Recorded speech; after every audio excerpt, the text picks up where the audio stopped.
বাজারও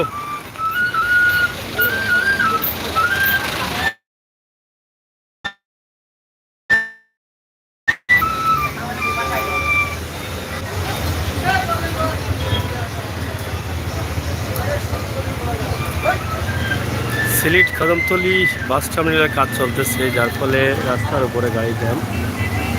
আপনারা দেখছেন যে কিছুদিনের মধ্যে সেটা উদ্বোধন হতে যাচ্ছে এবং এই জ্যামটা থাকবে না। আমরা আজকে সিলেটের প্রাণকেন্দ্র কদমতলী এলাকা থেকে ছোট্ট একটি ভিডিও উপস্থাপন করছি। প্রচুর ঝামেলা রয়েছে এই রোডে।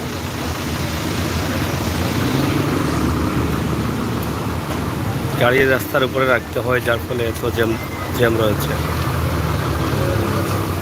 সিলেটের ম্যাগাজিন টিভি থেকেই আমরা আজকে সিলেটের এই ভিডিওটি উপস্থাপন করছি। আশা করছি আপনাদের ভালো লাগবে।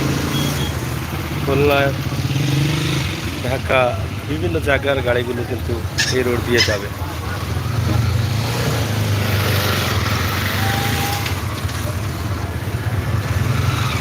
সিলেটের কদমতলীর অবস্থা এবং পরিস্থিতি, হানিফ, ফেনা সহ সব ধরনের বাস রয়েছে এখানে। প্রচুর বৃষ্টি হচ্ছে, কিছু সময় রোদ, রেদো মানুষ শান্তিতে নিঃশ্বাস ফেলতে পারছে। দাঁড়িয়ে হচ্ছে কদমতলী টার্মিনাল, বিশ্বের কয়েকটি অন্যতম টার্মিনালের মধ্যে একটি টার্মিনাল হতে যাচ্ছে সিলেটের।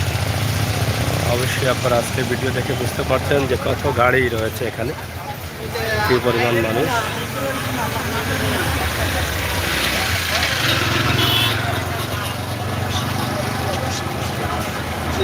বাংলাদেশের যে কোনো জেলায় যেতে হলে আপনাকে আসতে হবে সিলেটের দক্ষিণ সুরমায়। যদি গাড়ি বা ট্রেনে যেতে হয়, দক্ষিণ সুরমায় এসে আপনি যেতে হবে যে কোনো গাড়ি দিয়ে অথবা ট্রেনে। আর বিমানে যেতে হলে যেতে হবে এয়ারপোর্টে।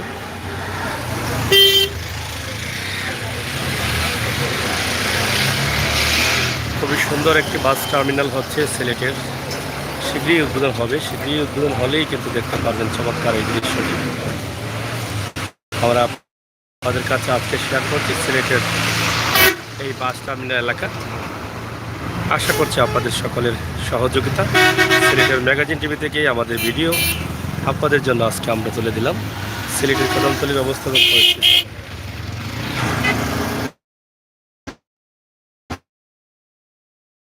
ভালো থাকবেন, নিরাপদ থাকবেন, সুস্থ থাকবেন। সিলেটের ম্যাগাজিন টিভি সাথে থাকবেন সবসময়। সিলেটের ম্যাগাজিন ইউটিউব চ্যানেলের বাস্তব ভিডিওগুলো উপভোগ করবেন। ধন্যবাদ সবাইকে।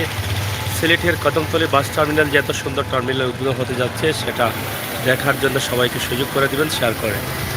আপনার মূল্যবান মতামত। এই মুহূর্তে প্রত্যেকটি গাড়ি কিন্তু রাস্তার উপরে আছে, যেটা অনেক ঝামেলা হয়ে দাঁড়িয়েছে। এটা আর কয়েকদিন পরে থাকবে না। একদম এখান থেকে শুরু করে বিশাল এই বাস টার্মিনাল।